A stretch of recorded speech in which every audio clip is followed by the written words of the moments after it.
मेरी सैलरी कितने मंथ में आ जाएगी? असम राइफल जम्मू कश्मीर में पोस्टिंग होती है। ड्यूटी कितने घंटे की होती है? ड्यूटी आप SSC GD को ट्रेनिंग सेंटर सबसे बेस्ट जो ट्रेनिंग सेंटर है वो है दीमापुर का। थोड़ा प्रेफरेंस वगैरह मतलब प्रेफरेंस वगैरह आता है यूनिट भरने के लिए, लेकिन कैरेक्टर सर्टिफिकेट भी पुलिस क्लियरेंस सर्टिफिकेट ही सेम वही चीज़ है।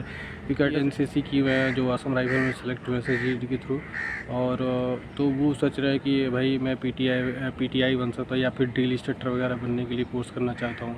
ट्रेनिंग के दौरान बीच में छुट्टी मिलेगी या नहीं मिलेगी, इस बेस पे डिपेंड करता है कि आपका किसके लिए छुट्टी है। ठीक है, आप 6 साल सर्विस करने के बाद आप असिस्टेंट कमांडेंट का फॉर्म डिपार्टमेंटल के थ्रू आप भर सकते हैं। आप डॉक्यूमेंट में गजिस्टर्ड ऑफिसर का साइन करवाना है या नहीं करवाना है, कैसे करवाना है, ये मैं आपको इस वीडियो में क्लियर कर देता हूँ। आप ज्वाइनिंग जो डेट होती है और लेटर आने की डेट में कितना गैप होता है भाई। हाय दोस्तों, PR7 काउंट ऑफिसर चैनल का स्वागत है। मैं प्रिया सिंह आप सबका स्वागत करता हूँ अपने चैनल में। कुछ कमेंट्स तो मैंने पढ़ा था, मैं कमेंट का सबका रिप्लाई तो कर नहीं सकता, तो इसलिए मैं वीडियो के थ्रू बताता रहता हूँ आप सबको। बाकी सैलरी के मामले में क्या है कि सैलरी 2-3 मंथ के अंदर नहीं आ पाता, 2-3 मंथ बाद आता है। तो लोग पूछ रहे थे कि जो सैलरी आएगा वो इकट्ठे 3 मंथ का हमारा अकाउंट में आ जाएगा अगले मंथ ही, या फिर कुछ दिन के बाद आएगा। तो मैं आपको बता दूँ, जो सैलरी है आपका जो 3 मंथ का जो सैलरी होता है वो इकट्ठे आपको 3-4 मंथ के बाद आएगा। वो एक बाद में आता है, वो तुरंत नहीं आता, लेकिन 3 मंथ बीतने के बाद जो अगले मंथ का जो सैलरी आता है वो जो होता है वो आपको फर्स्ट एक ही मंथ की सैलरी मिलेगा। जब आपका स्टार्ट सैलरी होगा तो आपको एक ही मंथ की सैलरी अकाउंट में आएगा, तो आपको टेंशन की ज़रूरत नहीं है, आपको सैलरी मिल जाएगा टाइम से। कोशिश इस बार विभाग हो सकता है फास्ट प्रक्रिया हो, क्योंकि पिछली बार लेट हुआ था कुछ डॉक्यूमेंट वगैरह की वजह से, तो इस बार लेट नहीं होना चाहिए। जैसे कि जो असम राइफल जम्मू कश्मीर में पोस्टिंग होती है या नहीं होती है दोस्तों, होती है, कुछ यूनिट की पोस्टिंग होती है। और मेरे कुछ दोस्त हैं जो मेरे साथ ट्रेनिंग कर रहे थे, वो जम्मू कश्मीर के थे, तो उनकी नसीब से उनका पोस्टिंग भी जम्मू कश्मीर में हो गया है। बाकी और लोगों का भी पोस्टिंग हुआ है मतलब जम्मू कश्मीर में, क्योंकि उनकी यूनिट जो है कुछ यूनिट जो है 2-3 यूनिट जो है जम्मू कश्मीर में रहती है, तो इसलिए आप सबको टेंशन लगा। जिसकी जम्मू कश्मीर जाना हो सकता है नसीब सही रहेगा तो आप AR वगैरह जो जम्मू कश्मीर में जाती है तो आपको वही AR मिल जाएगा। एक भाई पूछ रहे थे भाई SSB हेड कांस्टेबल क्या हेड कांस्टेबल में हम वो सेलेक्ट हुए हैं, तो वो कमांडो कोर्स करने के लिए सोच रहे हैं। तो भाई आप खुद अच्छी पोस्ट आपको मिली है, तो आप फालतू में अपना फिजिकल वर्क में ज़्यादा मेहनत करने की कोई ज़्यादा ज़रूरत नहीं है। आपको अच्छी पोस्ट है, आप आराम से हेड कांस्टेबल में स्टेल कर जॉब करिए। उस ड्यूटी कितने घंटे की होती है? ड्यूटी आपको जो होती है वो आपको मिनिमम जो होता है 4 घंटे की होती है और मैक्सिमम 10 घंटे की होती है। वैसे आपको ड्यूटी 4 घंटे तो रात में देना है और बाकी दिन में 4 घंटे देना है। आपको ग्राउंड जो आपको टोटल आपको जो ग्राउंड में रहना पड़ेगा कम से कम 10 घंटे तो रहना ही पड़ेगा। बाकी आपको रेस्ट टाइम में आप पढ़ाई भी कर सकते हैं उसमें ड्यूटी करने के बाद। SSC GD को ट्रेनिंग सेंटर सबसे बेस्ट जो ट्रेनिंग सेंटर है वो है दीमापुर का। थोड़ा प्लेन है, उसके बाद सुखोई का है, उसके बाद दीपू का है, थोड़ा पहाड़ी एरिया कम है। दीमापुर जिसका होगा वो थोड़ा प्लेन एरिया मिलेगा उसको, तो वहाँ ट्रेनिंग करने में थोड़ा आसान होता है, ज़्यादा रनिंग वगैरह में ज़्यादा ऊंचाई नीचाई नहीं होता है। बात ही असम राइफल की है तो ट्रेनिंग के जो बाद जो यूनिट मिलती है वो आपके ऊपर डिपेंड नहीं करता। पोस्ट प्रेफरेंस वगैरह मतलब प्रेफरेंस वगैरह आता है यूनिट भरने के लिए, लेकिन उसका क्या होता है कि उस हिसाब से नहीं मिलता। वो वहाँ पे ऊपर वाले जो भी हैं जो अधिकारी होते हैं उसके हिसाब से वो डिपेंड करता है कि आपको नसीब किस यूनिट में आपको भेज दिया जाए। उसका कोई पर्टिकुलर ये नहीं होता कि आपका जिसमें आप डालेंगे वही आपको मिल जाएगा। तो इसमें आपको अलग से दिमाग लगाने की ज़रूरत नहीं है, वो आप ट्रेनिंग करेंगे तो उस बेस पे आपको फॉर्म फिलअप किया जाएगा। उसमें कोशिश करके प्रेफरेंस वगैरह फर्स्ट डालिएगा जो आपको जिस यूनिट में आपको जाना है। ठीक, तो मैं कल की वीडियो में PCC के लिए बनाया था, जो में पुलिस क्लियरेंस सर्टिफिकेट होता है वो कैरेक्टर सर्टिफिकेट का ही होता है, उसका दूसरा नेम भी है PCC होता है। पुलिस क्लियरेंस कैरेक्टर सर्टिफिकेट भी पुलिस क्लियरेंस सर्टिफिकेट ही सेम वही चीज़ है। कि कैरेक्टर सर्टिफिकेट तभी आपका बनेगा जब पुलिस क्लियरेंस सर्टिफिकेट आपका वो प्रमाणित हो जाता है, वही है कैरेक्टर सर्टिफिकेट, सेम है, उसमें आपको ज़्यादा सोचने की ज़रूरत नहीं है। लेकिन असम राइफल में मेरा ये मान्य होता और आपका और भी लड़के थे उनका भी कैरेक्टर सर्टिफिकेट मान्य होता, ये भी मान्य होगा। ये मैं कोई इसमें कोई सोचने वाली बात नहीं है। कुछ भाई एनसीसी की हुए हैं जो असम राइफल में सेलेक्ट हुए एसएसजी के थ्रू, और तो वो सोच रहे हैं कि भाई मैं पीटीआई बन सकता हूँ या फिर ड्रिल इंस्ट्रक्टर वगैरह बनने के लिए कोर्स करना चाहता हूँ। तो आपको टेंशन की ज़रूरत नहीं है। आप ट्रेनिंग कंप्लीट करने के बाद 2 साल सर्विस पीरियड जो होता है वो आपका ख़त्म होने के बाद तुरंत आप कोर्स में नाम डाल देंगे पीटीआई का या ड्रिल वगैरह का, तो आपको आराम से कोई दिक्कत नहीं है। आप ड्रिल इंस्ट्रक्टर बन जाएंगे और पीटीआई भी बन जाएंगे। तो आपको ये फ़ायदा होता है ड्रिल इंस्ट्रक्टर और पीटीआई बनने का। तो आपको क्या है, बटालियन मिल जाएगा और हर साल ट्रेनिंग वगैरह होती रहती है, तो आप अपनी फैमिली ला के बटालियन में रख सकते हैं। ट्रेनिंग के दौरान बीच में छुट्टी मिलेगी या नहीं मिलेगी, इस बेस पे डिपेंड करता है कि आपका किसके लिए छुट्टी है। ठीक है, आपको पहली बात तो नॉर्मल बीमारी के लिए, घर में कोई प्रॉब्लम, नॉर्मल चीज़ के लिए तो छुट्टी नहीं मिलता। रही बात पेपर की, अगर इससे अपर लेवल के एग्ज़ाम है तो छुट्टी मिल जाएगा, अगर सेम ग्रेड पे का है तो छुट्टी नहीं मिलेगा।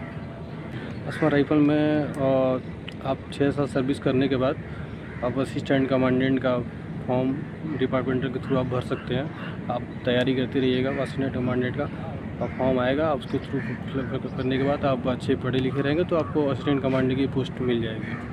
भाई अगर आपको ज्वाइनिंग जो डेट मिलेगा ज्वाइनिंग का, अगर उस डेट पे आप नहीं पहुंचते हैं, ठीक है, आप सोच रहे हैं कि मैं थोड़ा ज्वाइनिंग लेट करूँगा, तो आप लेट कर सकते हैं। 90 दिन का आपका टाइम पीरियड होता है। 90 दिन के अंदर आप कोशिश करिए ज्वाइन करने की, क्योंकि 90 दिन बीतने के बाद आप ज्वाइन नहीं कर सकते। हालांकि लेटर वगैरह आप 6 महीने बाद भी जो लड़के ज्वाइन नहीं किए तो उनका लेटर आया था, उनके घर पे दोबारा लेटर भेजा गया था ज्वाइनिंग के लिए।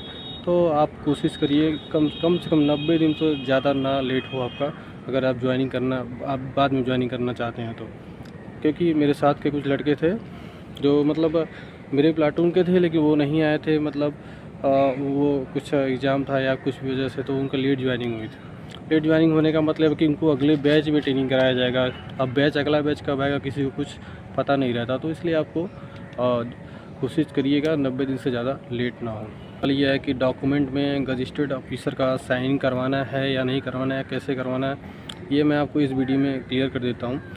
पहली बात तो मैंने जो गजिस्ट्रेड ऑफिसर से साइन करवाना था, मुझे नहीं पता था कि क्या है प्रोसेस। पहली बात तो आपको जितने भी डॉक्यूमेंट का 4 सेट मांगते हैं ज्वाइनिंग के टाइम में, 4 सेट तो कम से कम लेके जाना है। लगता 2 ही सेट है, तो आप कोशिश करिएगा 4 सेट ले जाएँ। 1 सेट पे गजिस्ट्रेड ऑफिसर का साइन करवा लें, 1 सेट नॉर्मल रखें, 2 से रजिस्ट्रार रखें, ठीक है।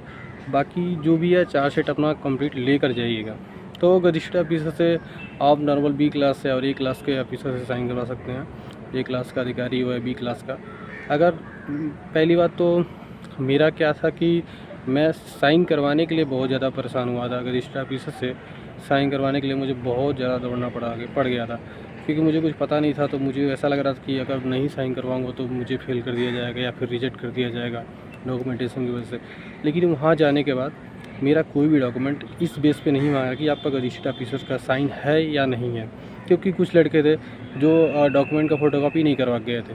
तो वहाँ पे क्या हुआ, फ़ोटोकॉपी करवा के नॉर्मल फ़ोटोकॉपी कराया, वहाँ पे उनका डॉक्यूमेंट एक्सेप्ट भी हुआ और उनका अब इसमें ट्रेनिंग भी करने लगे और उनकी पोस्टिंग भी हुई। कोई प्रॉब्लम नहीं हुआ, उनका वेरिफिकेशन वगैरह में भी कोई दिक्कत नहीं हुआ।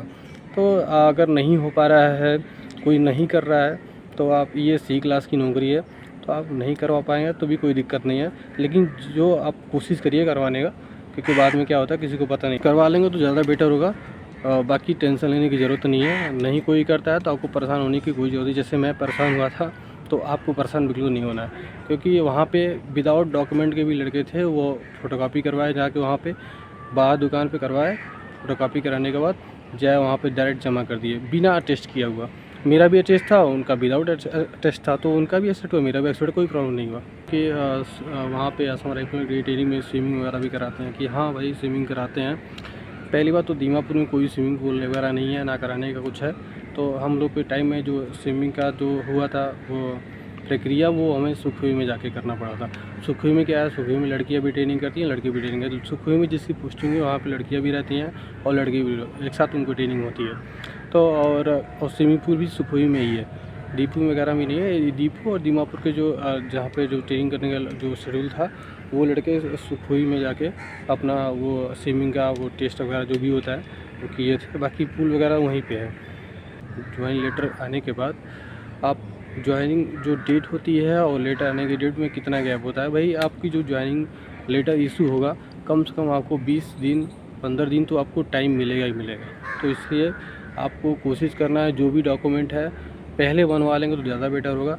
नहीं बनवा पाएंगे तो आपको थोड़ी सी जल्दीबाजी में काम करना पड़ेगा, बाकी कोई टेंशन लेने की ज़रूरत नहीं है। मेरे माताजी नहीं हैं तो आप फादर का नॉमिनी बना सकते हैं क्या, क्योंकि फ़ोटो वगैरह तो क्या है कि हिसाब से मैं बता देता हूँ। जिसके माताजी नहीं हैं और उनके पिता हैं तो अपने पिता के साथ फ़ोटो खिंचवाएंगे एक साथ। आप पिताजी को अपने एक साथ दोनों फ़ोटो खिंचवा के आप कम से कम 6 कॉपी उसका करवा लीजिएगा, क्योंकि 4 कॉपी लगेगा, बाकी 2 कॉपी अगर एक्स्ट्रा लगता है तो आपको ज्वाइनिंग में टाइम लगेगा।